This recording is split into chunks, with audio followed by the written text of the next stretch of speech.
Welcome to a new episode from English Plus Podcast. Today, our episode is about professional English, and this is a new series we're starting in English Plus Podcast, in which we're going to talk about different topics every time. This time is going to be about marketing, business English marketing, and we will talk about the marketing mix. Other times, we will talk about professional English used in different fields like medicine, law, computers, and others. So without further ado, let's start. But let me remind you first that you can support English Plus Podcast by becoming a patron on Patreon. If you become a patron, you get the premium practice worksheets with their answer keys. And of course, you can find the transcript of this episode in a link I will leave in the description. So now, let's not waste any more time and let's start talking about the marketing mix. When we talk about the marketing mix, what do we mean by that? The marketing mix is the combination of techniques used to market a brand. And the techniques are often called the P's. Originally, they were 4 P's. The 4 P's were: first P is the product or service. That is what you sell and the variety or range of products you sell. This includes the quality, how good it is, the branding, and reputation, which is the opinion the consumers have of the product. And for a service, support for the client after the purchase is important. For example, travel insurance is often sold with access to a telephone helpline in case of emergency. So that was the first P, which is the product, or obviously service. The second P is the price, and that is how much the product or service costs. The third P is the place where you sell the product or service, and this means the location of your shop or outlet, or the accessibility of your service, how easy it is to access. That brings us to the fourth P, and that is promotion. How you tell consumers about the product or service. The promotional mix is a blend of the promotional tools used to communicate about the product or service. For example, TV advertising. So these were the original 4 Ps: product, price, place, and promotion. But today, some marketers talk about an additional 4 Ps. We have people, physical presence, process, and physical evidence. So let's talk about the first additional P, and that is people. That is how your staff or employees are different from those in a competitor's organization, and how your clients are different from your competitor's clients. So that is a new P some marketers talk about nowadays.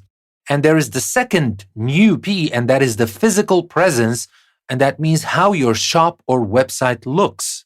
The third additional P is process, and that is how your product is built and delivered, or how your service is sold, delivered, and accessed. And the last P, the physical evidence, and that is how your service becomes tangible. For example, tickets, policies, and brochures create something the customers can touch and hold. So just to remind you, we said that we have the original 4 Ps, the product, price, place, and promotion. And we talked as well about the additional 4 Ps, and these are the people, physical presence, the process, and the physical evidence. So that being said, let's move on to talk about marketing a new product and talking about some example that will tell us how usually marketing a new product happens. And for our purpose, we'll talk about an example of a small educational games company. It is launching a new game to teach English vocabulary to beginner learners. The marketing manager is making a presentation using PowerPoint slides. The game is called the Turnover Game. Now, when I tell you about the content of this PowerPoint slides that the marketing manager presented to the team, we will get to know important steps, some of them, of course, related to the Ps we talked about, and we will understand better what is meant by the marketing mix that we just talked about. So first, the marketing manager talks about the product. And he talks about 2 points: the innovative way to learn new vocabulary, and he talked about the launch, how they are planning to introduce the product onto the market. So the launch is an important part of the product itself. When is it going to be? How is it going to be? And here we're talking about the beginning of showing this product to people. That is the launch. Then the marketing manager talked about the place. And in this one, he talked about the distribution and delivery. So he talked about, for distribution, high street retailers and mail order via website and catalogs. And for delivery, he talked about 5 days by mail order and straight away in shops. So these details are important to think about when you want to think about your marketing mix P's. And then he talked about promotion. And in promotion, he discussed two different things. He talked about advertising in children's magazines, and he talked about direct marketing, and that is to insert catalog in parent magazine. And then he talked about people, and that is one of the additional P's we talked about. People, he talked about the customers, and he described customers as educated city dwellers with preteen children, school teachers. You might think that not all customers are going to be like that, but in marketing, it's very important to create a marketing persona and market to this specific marketing persona to have a clear tone and marketing message. And other people will come. But basically, everything you want to market, you must have one type of persona in mind, or sometimes different types, of course, depending on what kind of product you have. But if you just go on and market without having this marketing persona in mind, there are going to be problems in consistency, especially in the tone of voice and the message that you write in your advertising campaigns and other promotional activities. So, back to people. The marketing manager talked about customers. He described them as educated city dwellers with preteen children and maybe school teachers. And for competitors or competition, he mentioned that they have a larger sales force to sell their products. So that is the point of strength. We may discuss that in later episodes when we come to talk about SWOT analysis. But for now, he talked about this strength that they have a larger sales force to sell their product. And then he talked about the price. He talked about premium pricing, and here 20% above market average for the digital product. And then he talked about special deals, and that is 15% discount for schools. And that's not everything about the marketing mix, and that's not a comprehensive look at it. And of course, we have a lot more details to talk about. But remember, this is professional English. This is not a marketing lesson, but it should help you a lot learn about what marketing mix is. And let's get into some more details to talk about what some marketers have supplemented the 4 Ps with. They've supplemented it with new ways of thinking about marketing. The P's, C's, A's, and O's. Now, these are fancy terms, but it's not just about being fancy. When you say the marketing mix, the P's, the A's, the O's, it's not just about being fancy or sound educated, or you just use this jargon nobody understands. It's an easy way to remember. That's why they create those kind of fancy acronyms and fancy P's and O's, etc., because they're very easy to remember. So with that being said, let's take a look at what the C's, the A's, and the O's are. Now, some marketers, as we said, they've supplemented the 4 Ps with new ways of thinking about marketing. The P's, the C's, A's, and O's, and they can all be combined with the P's. So we have a C for every P, an A for every P, and an O for every P. So that's why I'm going to start with the P's, and then I'm going to walk you through the C's, the A's, and the O's. Let's start with the first P, and that is the product. They supplemented that with a C, and a very important one, and that is the customer needs. What does the customer need to solve a problem? For example, people don't have time to cook. We offer the solution of frozen dinners. The company must identify customer needs so that products that meet these needs can be developed. And the A for the product is acceptability. How acceptable is the product, and do people approve of the product? Is it socially acceptable, fashionable, and attractive? Does the product respect the laws of the country? Is it legally acceptable? All these questions must be asked when you want to think about the product, when you want to think about your marketing mix. It's not just like we created something cool. Yeah, it is cool, but is it legal? Is it legally acceptable? Is it fashionable? Is it not? Is it out of fashion? So all these questions must be asked under the A that is related to product, and that is acceptability. And then there is the O that is related to products, and that is objects. What do you sell? How is it manufactured or made? Is it a high quality or excellent product, or is it bottom end?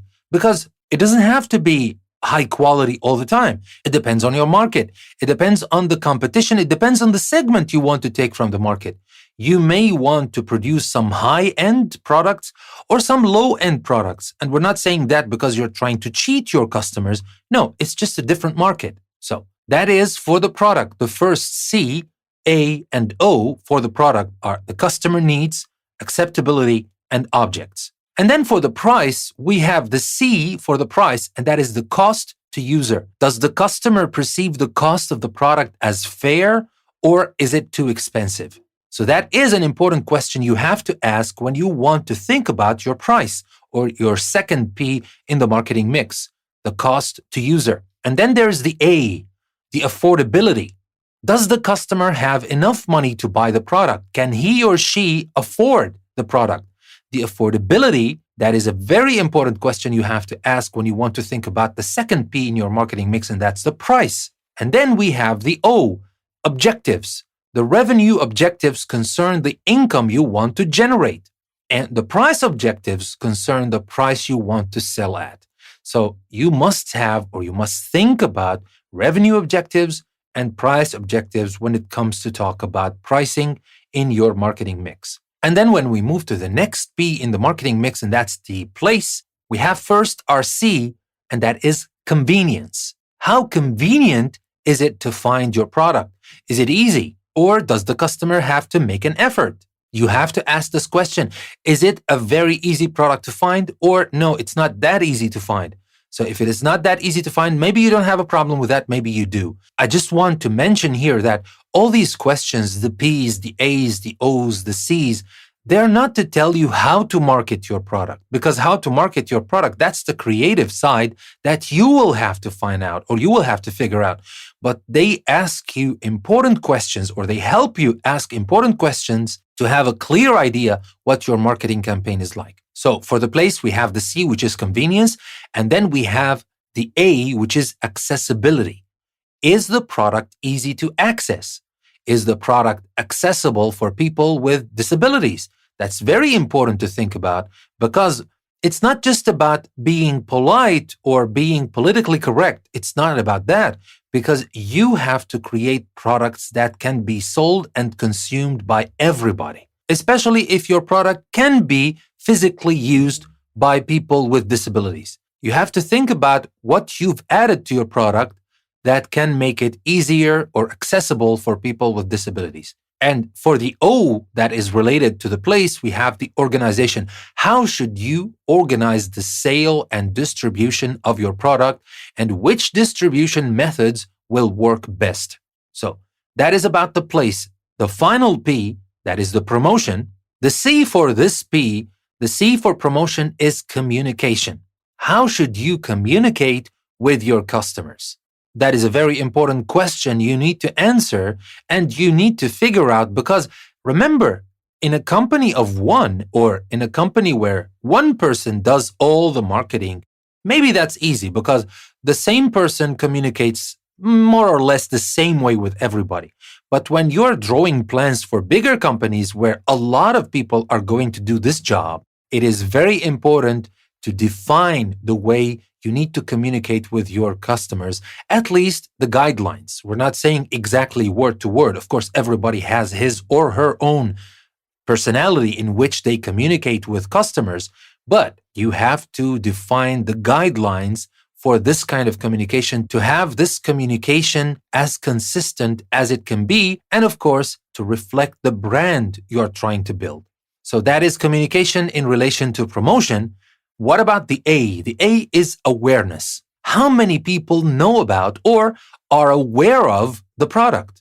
Is awareness of your product high, low, average, etc.? So the answer to this question is very important, because it tells you if you need to focus your effort on awareness or on other areas of marketing the product. The same goes for all the A's, the O's, and the C's in relation to the P's we talked about, because the answers should tell you where to focus more efforts. And of course, not to leave anything for chance. And now for the O, for this last O for promotion, that is operations. What kind of promotional operations, such as direct mail or other kind of promotional operations, will work best for the product? Because of course, we have many ways we can use to promote the product, but which ways are the best based on answers you got from other parts of the marketing mix: P's, C's, A's, and O's. So now, just to remind you what the 4 C's were, The 4 C's were customer needs for the product, cost to user for the price, convenience for the place, and communication for promotion. For the 4 A's, they are the acceptability for the product, affordability when we talk about the price, accessibility for the place, and awareness for promotion. And the 4 O's are the objects for the product, objectives for the price, organization for the place, and operations for promotion. So with that being said, we just have one more idea that I want to talk about before we wrap up today's episode, and that is the AIDA. And this is one of those fancy acronyms you hear in marketing all the time. But as I told you before, these are not just fancy acronyms. That, yeah, I know AIDA, but I don't know what it is about. That's a big problem, of course. If you want to use any acronym or any of those 4 P's or whatever, make sure that you know what you're talking about. You don't want anybody to ask you a question and you have no idea what you're talking about. That's one thing. But as I said, these are not just fancy acronyms. These are ways to make it easy for you to remember those key concepts in marketing. And of course, we will see later in other episodes from this professional English series in other fields as well. We use acronyms to help us remember those concepts better. So what is the AIDA? The AIDA is an acronym which represents the steps a marketer takes in order to persuade customers to buy a product or service. So these are the steps. These are the AIDA. Each letter here stands for an important step. The first step, the A, that's the attention. The second step is the interest, the I. The D is the desire, and the A is the action. So that is the AIDA. Attention, interest, desire, action. So first, attention. Marketing must first attract the customer's attention to the product. Customers become aware of a product and know it's available. That's the attention phase. And then when we achieve this phase, we move on to the next phase, and that is the interest. Then marketing must create an interest in the product. Customers will develop an interest in the product. And next, there's the desire. Marketing must develop a desire to own or have the product so that customers actively want the product. And finally, there is the action. Marketing must prompt action to purchase so that customers take steps to buy the product. For example, by going to the shop or ordering it online. So here we have these 4 steps, and here you have to ask yourselves and to think about it. Is the marketing campaign I'm working on is focusing only on action? Am I constantly asking customers just to buy this, buy this, buy this? Am I just asking them for action? What if I'm asking somebody to buy something they have no idea about? It's a big problem. That means I have not worked well on the awareness phase of the promotion. It is not just about telling people to buy. You have to help them become aware of your product. You have to help them become interested in your product. And then they move on from becoming just interested in the product into this phase of having the desire to get your product. And finally, when they are at this stage, you can ask them to buy. And at this stage, they are ready to buy. They are ready to take this action. But if you keep asking them questions and they're not even in the interest phase or in the desire phase, so they're not going to take action.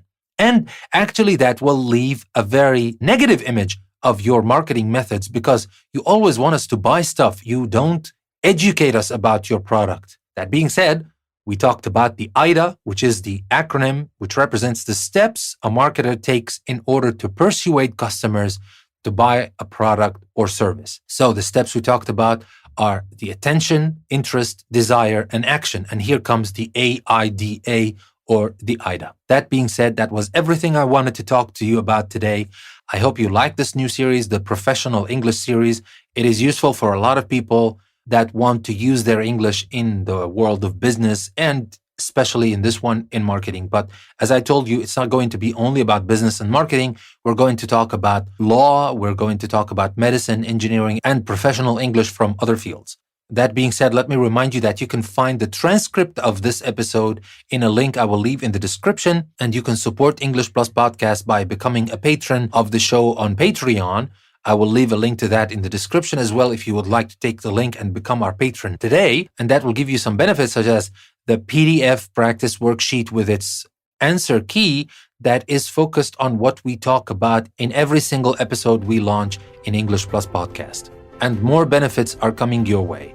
So That being said, this is Danny, your host, saying thank you very much for listening to another episode from English Plus Podcast. I will see you next time.